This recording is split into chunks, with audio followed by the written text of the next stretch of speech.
Bismillahirrahmanirrahim. Alhamdulillahi rabbil alamin, wassalatu wassalamu ala asyrafil anbiya'i wal mursalin, sayyidina wa maulana Muhammadin wa ala alihi wa sahbihi ajma'in. Qala al-musannif Abu Hamid Al-Ghazali rahimahullah wa nafa'ana bi ulumih. Dan sabda Nabi sallallahu alaihi wasallam, man lam tanhahu salatuhu anil fahsya'i wal munkar lam yazdad minallahi illa bu'da.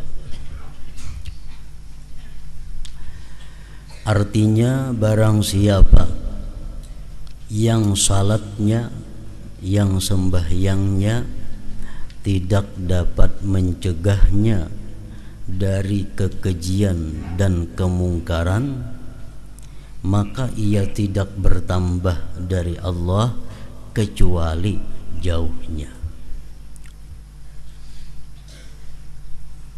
Riwayat lain berbunyi, man shalla salatan falam ta'murhu bil ma'ruf wa lam tanhahu 'anil fahsya'i wal munkar lam yazdad biha minallahi illa bu'da.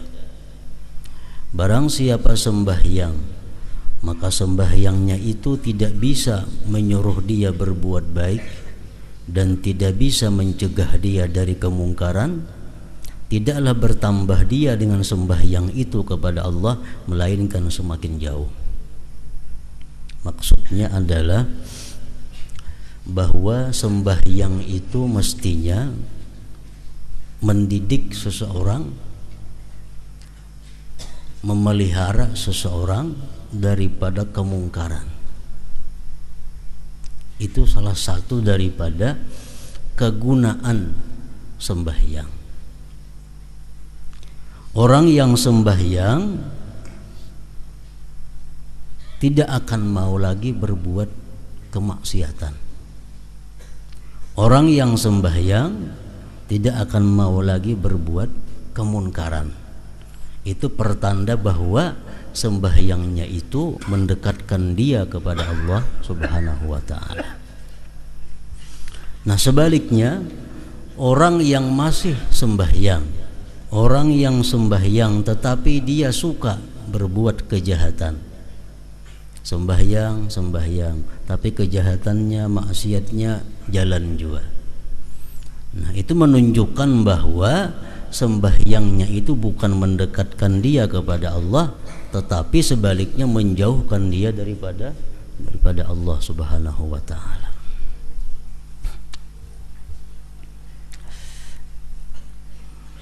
Umpamanya kita sembahyang zuhur. Nah, sembahyang zuhur mestinya imbas sembahyang zuhur itu sampai asar kita terhindar daripada munkar, terhindar daripada maksiat. Itu menunjukkan bahwa sembahyang zuhur kita tadi diterima oleh Allah Subhanahu wa ta'ala. Sembahyang zuhur kita tadi mendekatkan kita kepada Allah Subhanahu wa ta'ala. Sembahyang asar, kalau sembahyang asar itu sesudahnya kita masih melakukan satu kemunkaran, habis sembahyang asar kita masih melakukan maksiat, itu menunjukkan bahwa sembahyang asar tadi belum bisa mencegahnya daripada munkar. Berarti sembahyang asar yang dia lakukan tadi menambah dia semakin jauh dengan Allah Subhanahu wa ta'ala. Nah, itu maksud daripada hadis Nabi yang berbunyi, man lam tanhahu salatuhu anil fahsya wal munkar lam yazdad minallahi illa bu'da.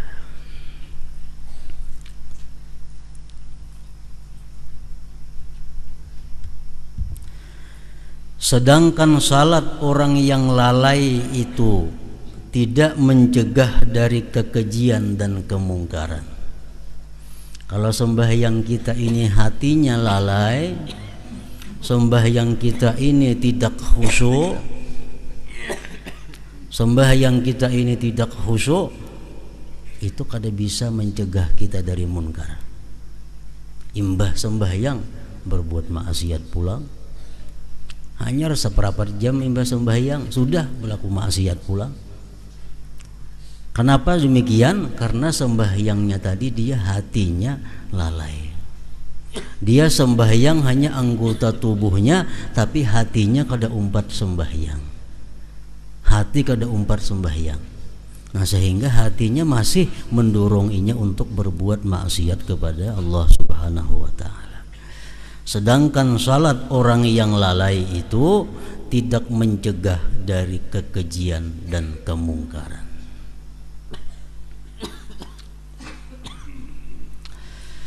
Dan Nabi sallallahu alaihi wasallam bersabda, kam min qa'imin hazzuhu min salatihi at-ta'abu wan nasabu.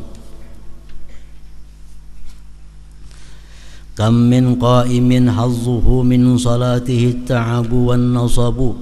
Artinya berapa banyak orang yang mendirikan salat yang bagiannya dari salatnya itu adalah lelah dan payah.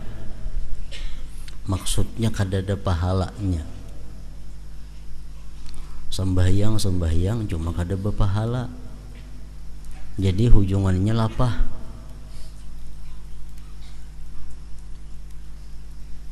Berapa banyak orang yang mendirikan salat yang bagiannya dari salatnya itu adalah lelah dan payah. Ini sembahyang nang hanya dapat lapah. Jadi sembahyang 4 rakaat lapah bana sudahnya manggawi.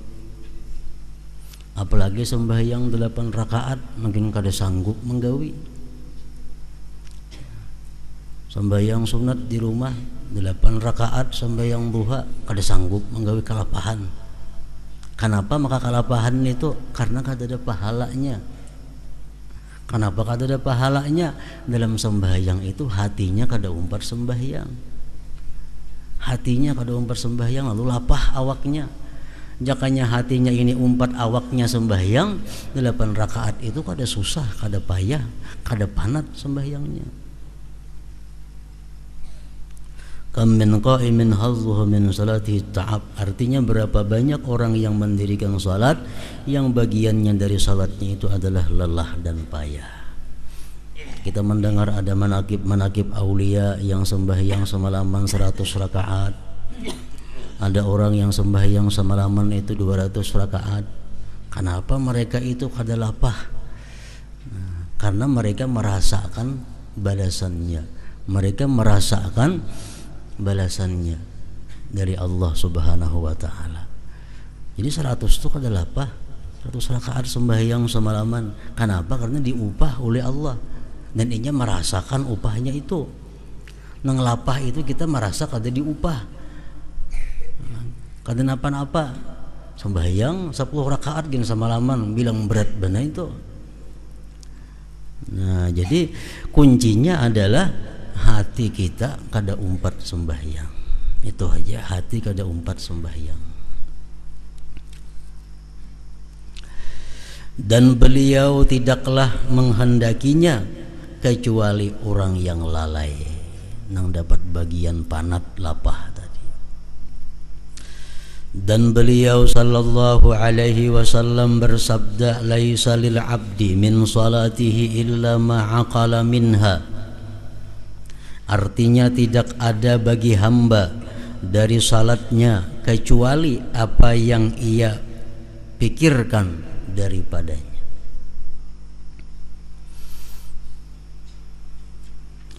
Dalam hadis lain disebutkan la yuktabu lirrajul min salatihi ma saha minha. Tidak ditulis dari seseorang itu dari sembahyangnya yang dia lalai, lingah. Nah, jadi misalnya kita dalam 1 rakaat itu yang hati kita hadir, hati kita ingat hanya 1 menit. Nah, 1 menit itulah yang ditulis pahala oleh Allah. Sisanya kada ditulis. Kenapa? Karena hatinya lalai, hatinya kada umpat sembahyang. Tidak ada bagi hamba dari salatnya kecuali apa yang ia pikirkan daripadanya.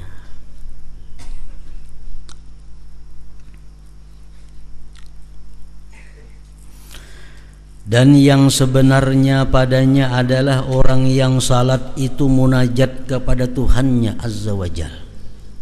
Orang yang sembahyang itu pada sebenarnya adalah munajat, bapandir, berdialog lawan Allah. Kenapa? Karena dalam sembahyang itu ada kalimat-kalimat sahut menyahut antara kita dengan Allah. Kita mengata alhamdulillahi rabbil alamin. Allah menyahut, memuji akan daku hambaku. Ngarannya munajat itu, bapak pandiran. Itu kalau kita hati kita ingat alhamdulillahi rabbil alamin. Nah, kalau kita hati kita ingat, hati kita paham apa yang dibaca, Allah menyahut, hambaku Fulan bin Fulan telah memuji aku. Artinya munajat. Sebagaimana terdapat dalam hadis tentangnya. Sedangkan berkata-kata dengan lalai sama sekali bukanlah munajat. Kalau kita bebandir tapi hati lain, itu pada munajat ngarannya. Nah, jadi di sini intinya bahwa sembahyang itu adalah hadir hati, khusyuk ujar kita. Sedangkan mulut nang bagarak itu, anggota tubuh nang bagarak itu hanya merupakan wadah, hanya merupakan tempat untuk hati kita bermunajat kepada Allah Subhanahu wa ta'ala. Oleh karena itu sembahyang lebih mulia daripada puasa, sembahyang lebih mulia daripada zakat, sembahyang lebih mulia daripada haji. Kenapa? Sebabnya karena sembahyang ini adalah intinya munajat kepada Allah Subhanahu wa ta'ala. Penjelasannya adalah bahwasanya zakat itu jika manusia lalai daripadanya misalnya, maka zakat itu sendiri menyalahi syahwat dan berat atas nafsu.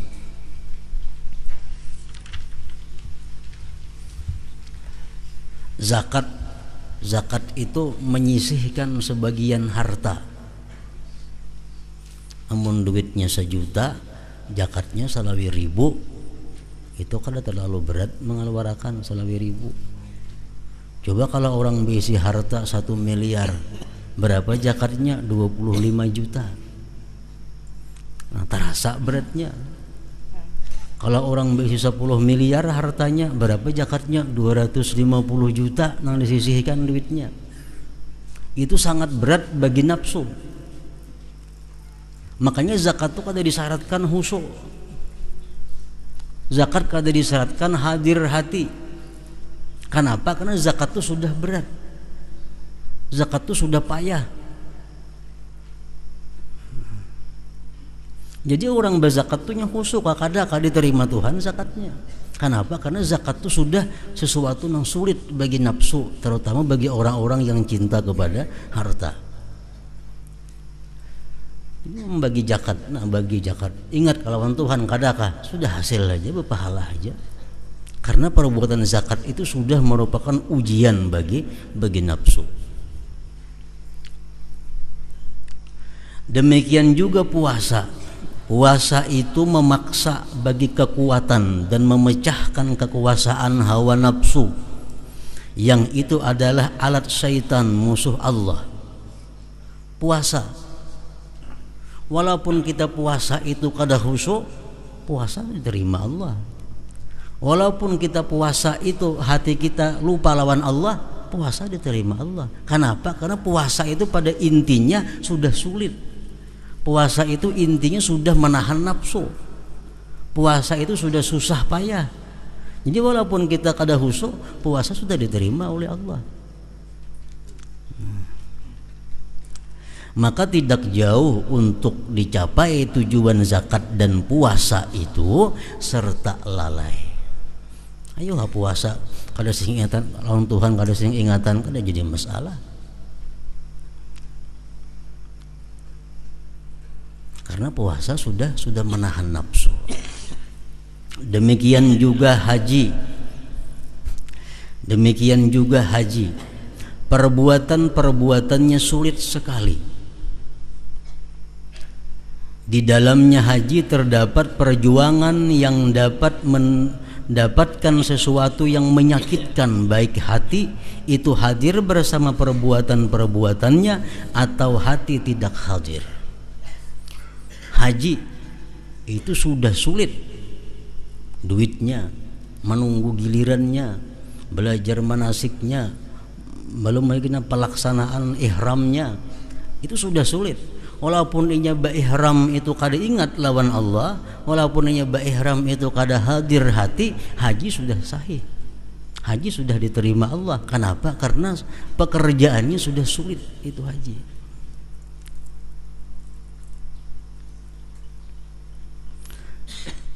Adalah syaratnya orang haji mesti khusyuk. Kan haji itu intinya ihram. Itu intinya haji ihram. Orang berihram tidak boleh berkata-kata fasik.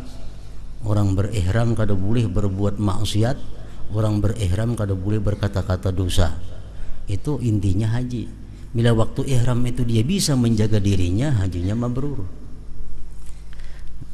Kada ada orang berihram itu selalu khusyuk, ingat Allah, kada disyaratkan itu. Kenapa? Karena ihram itu sendiri sudah sulit. Jadi walaupun inya ihram tapi hatinya lupa dengan Allah, kada jadi masalah. Nah, jadi zakat, puasa, haji itu kada disyaratkan untuk hadir hati selalu ingat kepada Allah. Adapun salat, nah kalau sembahyang maka padanya tidak ada kecuali zikir, bacaan, ruku', sujud, berdiri dan duduk. Sembahyang kada mengeluarkan biaya, dan sembahyang kada lapah.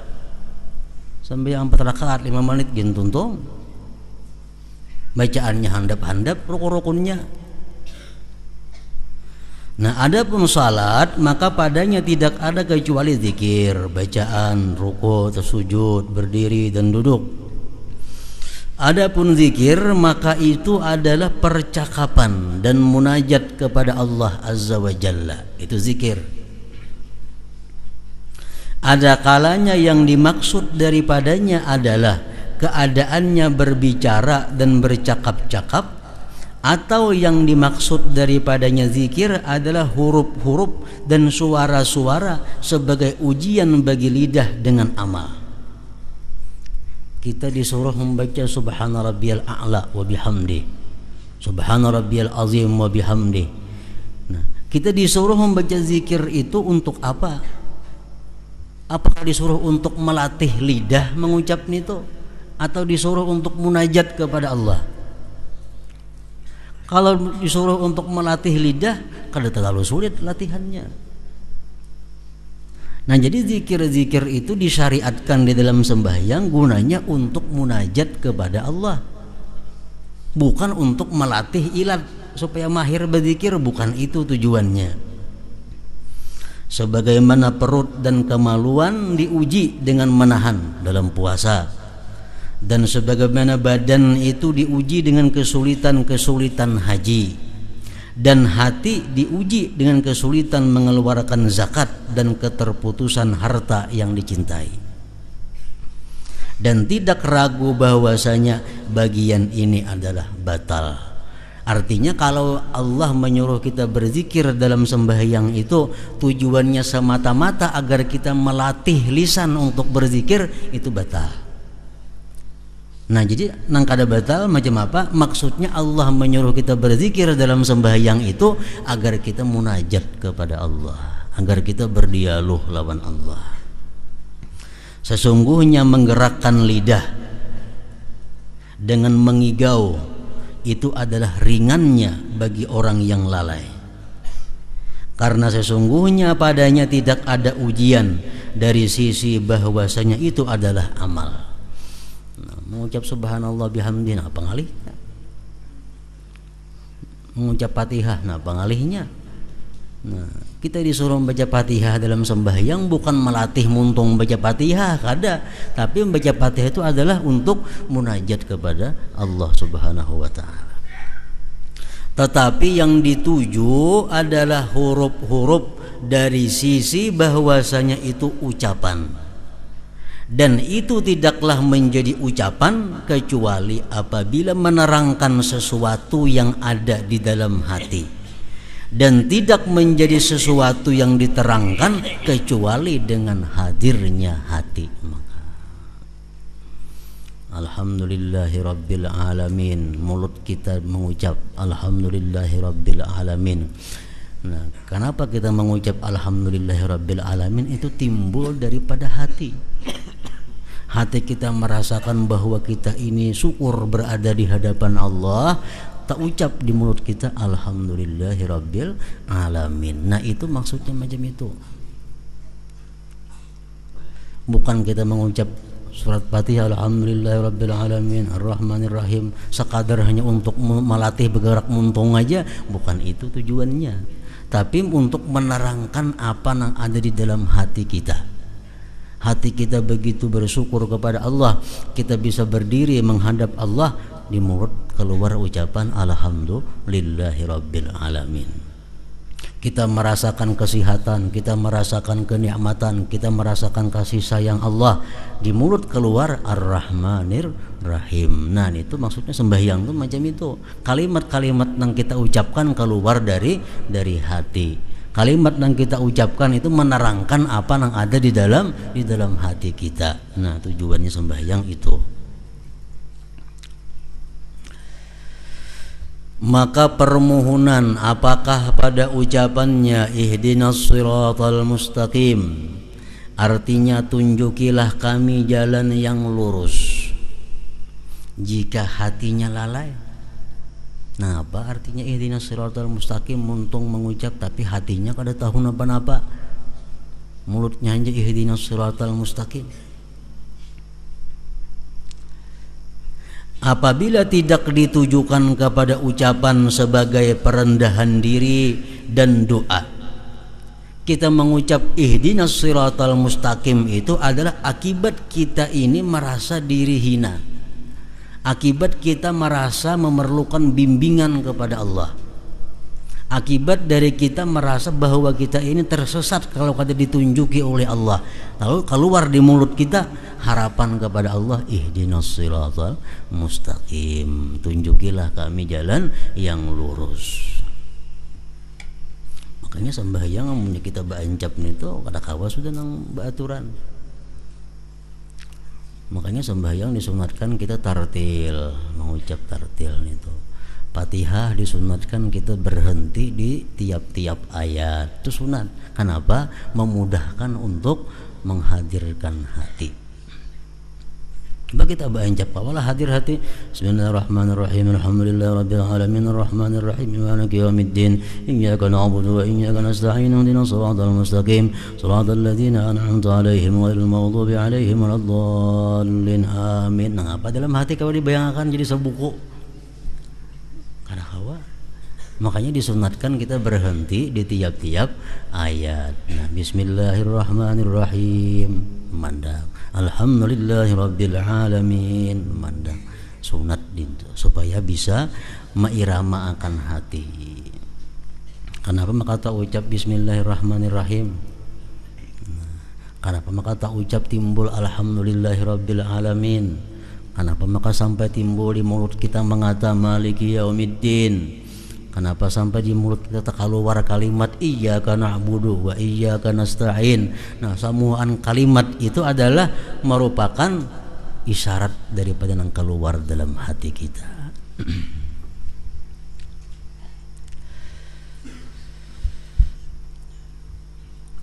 Maka kesulitan apakah dalam menggerakkan lidah serta lalai? Kenapa sulitnya menggerakkan muntung hati lalai? Lebih-lebih setelah biasa mahir, kan tidak sulitnya lagi menggerakkan lidah. Inilah hukum zikir-zikir itu. Makanya di bab selanjutnya Imam Ghazali menjelaskan tentang apa-apa yang mesti kita hadirkan setiap kita bergerak, apa-apa yang kita hadirkan dalam hati setiap kita akan mengucap. Makanya dalam bab berikutnya.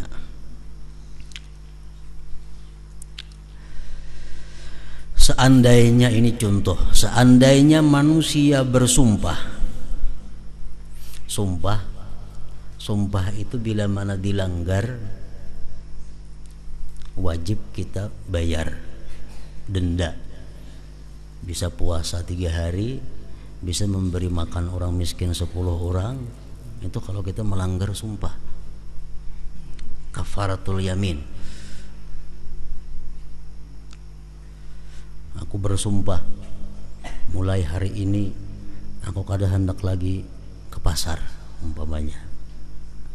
Nah, amunnya ke pasar berarti melanggar sumpah, bayar makanya puasa 3 hari dandannya, atau memberi makan, memberi pakaian kepada 10 orang miskin. Nah, ini sumpah contohnya. Seandainya manusia bersumpah dan ia mengatakan dalam sumpahnya, sungguh saya akan berterima kasih kepada fulan dan memujinya, dan saya akan minta hajat kepadanya. Ini sumpahnya kayak itu. Aku bersumpah bahwa aku bila bertemuan lawan fulan, aku bersumpah akan memuji dia. Aku bersumpah akan minta hajat kepadanya. Aku bersumpah untuk berterima kasih lawan inya. Sumpah itu terjadi kalau ada kalimat-kalimat sebelumnya, wallahi, demi Allah. Nah, amun kada dan itu kada sumpah juga ngarannya. Kalimat sumpah itu ada kalimat-kalimat agung. Misalnya, demi Allah, bila aku berjumpa dengan fulan, aku minta lawan inya sesuatu dan aku berterima kasih kepada inya. Nah, bersumpah macam itu. Kemudian kata-kata yang menunjukkan makna-makna ini berjalan pada lidahnya di waktu tidur. Waktu inya guring, bersumpah tadi inya guring. Nah, dalam guring tak mimpi inya sampai tak igau-igau. Wahai fulan, aku minta lawan ikam ini nah, dan aku terima kasih banyak lawan ikam pemurah. Gugurlah sudah sumpahnya nan tadi. Kada gugur sumpahnya, kenapa? Karena dalam mimpi maigau. Nya maigau. Nah, dalam mimpinya bertemuan misalnya lawan si fulan. Nah, bertemuan lawan si fulan, bersuara inya sampai maigau.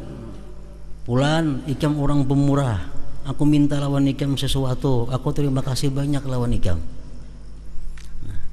Bangun guring, sumpahnya itu terlaksana lah sudah, belum lagi. Artinya kalau ini di waktu kena jaga bertemuan lawan si fulan, ini mesti melaksanakan sumpahnya. Nang dalam igau tadi kada asihnya maigau. Nah, kayaknya satu saat inya kada maigau, inya bangun, inya jaga berjumpa lawan fulan, nah mesti sumpahnya dilaksanakan. Wahai fulan, engkau orang pemurah, engkau orang pengasih, aku minta lawan ikam sesuatu, terima kasih banyak. Nah, nyerah habis sumpahnya. Bila kadang jam itu, sumpahnya masih belum dijalankannya. Nah, masalah mimpi maigau tadi kada hasil lagi itu, belum gugur lagi, maka ia tidak melaksanakan sumpahnya. Seandainya kata-kata itu berjalan pada lidahnya dalam kegelapan dan orang itu hadir, namun ia tidak mengetahui kehadirannya dan tidak melihatnya, maka ia tidak melaksanakan sumpahnya.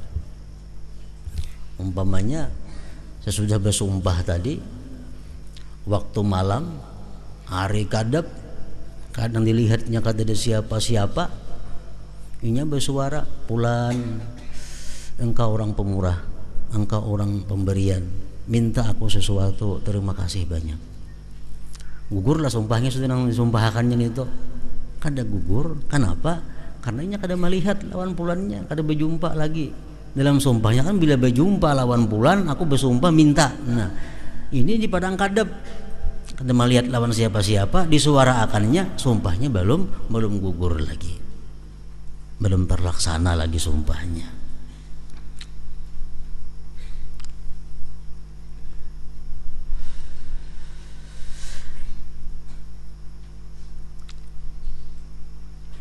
Seandainya kata-kata itu berjalan pada lidahnya dalam kegelapan dan orang itu hadir namun ia tidak mengetahui kehadirannya dan tidak melihatnya, maka ia tidak melaksanakan sumpahnya.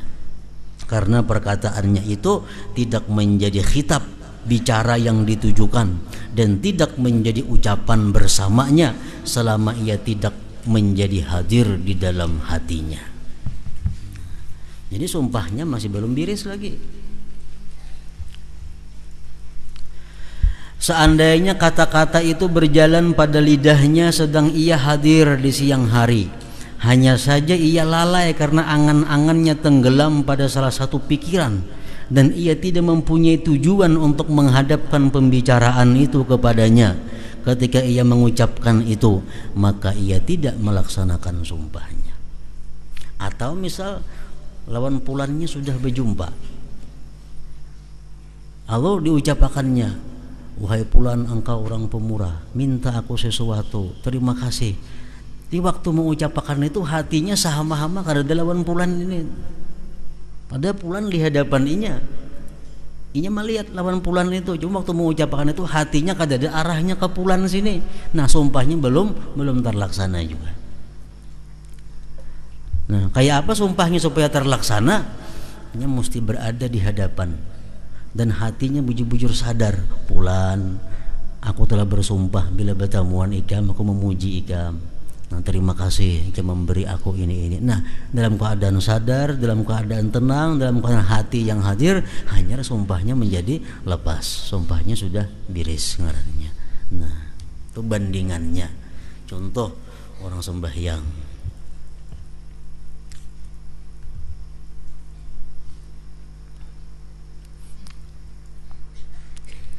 Untuk lebih jelasnya lagi, ini sedikit sulit, kurang bina tajam pemahaman, bisa kada mengerti ini tuh.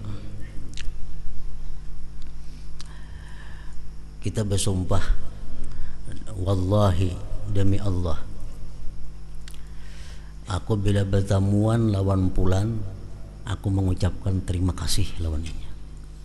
Bersumpah demi Allah, aku bila bertemuan lawan si Zaid, aku mengucapkan terima kasih kepada.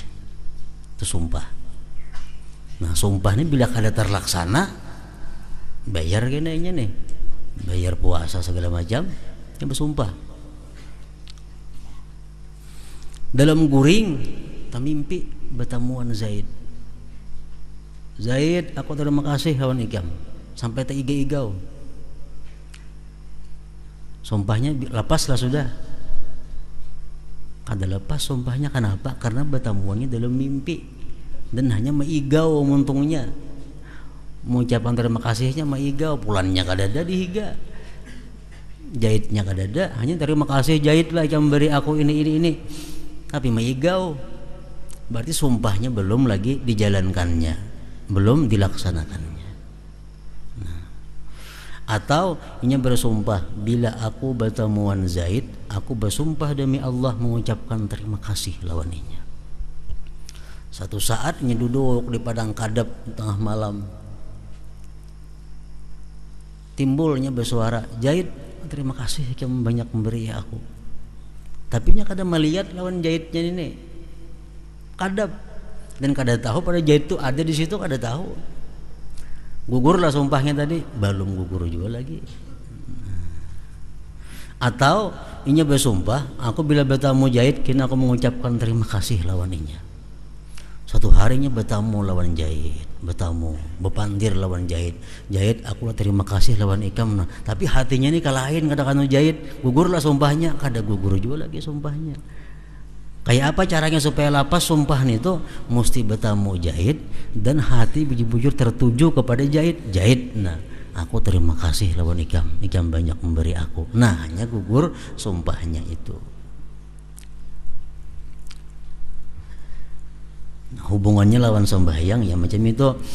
Nah, dan tidak ragu bahwasanya maksud dari bacaan dan zikir itu adalah pujian. Subhanallah wa bihamdi, subhanallahil azim, subhana rabbiyal a'la. Itu pujian dan sanjungan. Merendahkan diri dan berdoa, kita mengucap iyyaka na'budu wa iyyaka nasta'in, itu kita merendahkan diri dan berdoa kepada Allah. Sedangkan mukhatab, orang yang dituju dalam pembicaraan itu adalah Allah Azza wa Jalla. Sedangkan hatinya terhalang dengan tutup tirai kelalaian, maka ia tidak melihatnya dan tidak menyaksikannya. Bahkan ia lalai dari mukhatab, dari orang yang dipandirinya.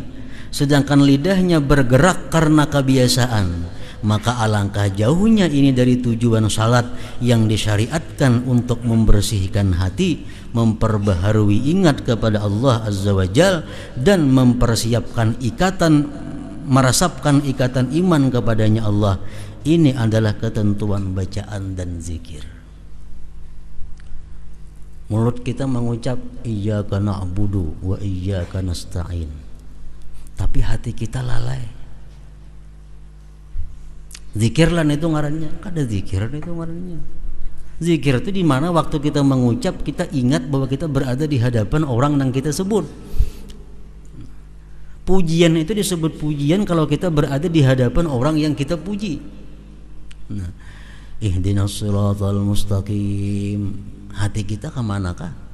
Doa lan itu ngarannya, kan ada doa itu ngarannya. Kenapa disebut doa itu? Kalau hati kita rendah, hati kita hina, kita perlu kepada Allah, ngarannya doa.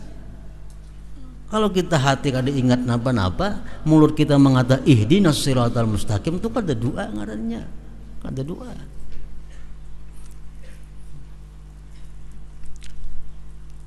Nah, secara jumlah kekhususan ini tidak ada jalan untuk mengingkarinya dalam ucapan dan membedakannya dari perbuatan.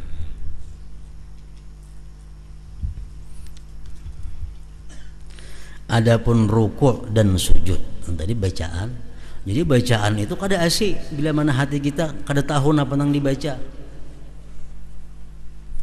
Makanya waktu sahabat Nabi kita dahulu masih dibolehkan minum arak, masih boleh minum arak, hanya Islam. Jangan sembahyang kalau imbah minum arak. Jangan sembahyang karena masih mabuk. Kenapa? Karena orang mabuk itu kada tahu apa yang ia kata. Itu orang mabuk arak. Orang mabuk arak kalau nya mabuknya kada tahu apa yang ia kata. Yang dikata iyyaka na'budu wa iyyaka nasta'in, hatinya kasepeda mutur. Itu orang mabuk arak. Nah, apa bedanya dengan orang yang mabuk harta umpamanya? Mulutnya mengucap iyyaka na'budu wa iyyaka nasta'in, hatinya menghitung duit.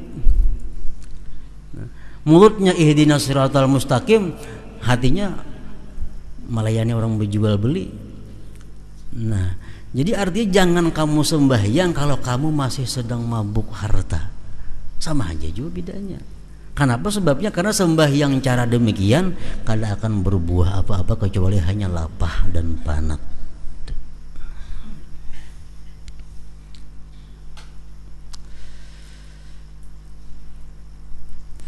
Adapun ruku dan sujud, maka tujuannya adalah mengagungkan secara pasti.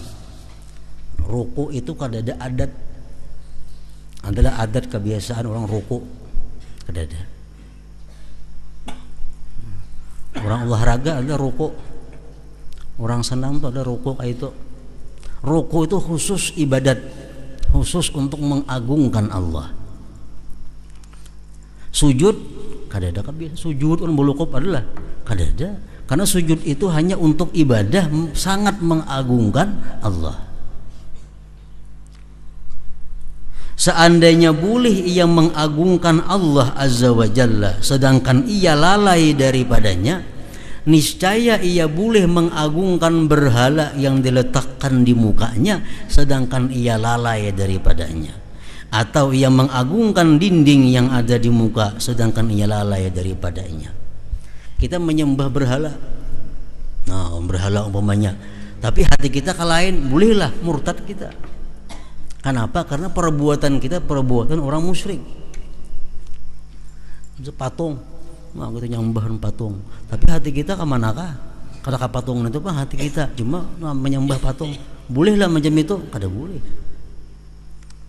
Atau dinding kita menyembah dinding, tapi hati kita kada ka dinding, bolehlah? Kada boleh. Nah sama kita menyembah Allah, hati kita ke lain kada boleh juga. Kada boleh juga.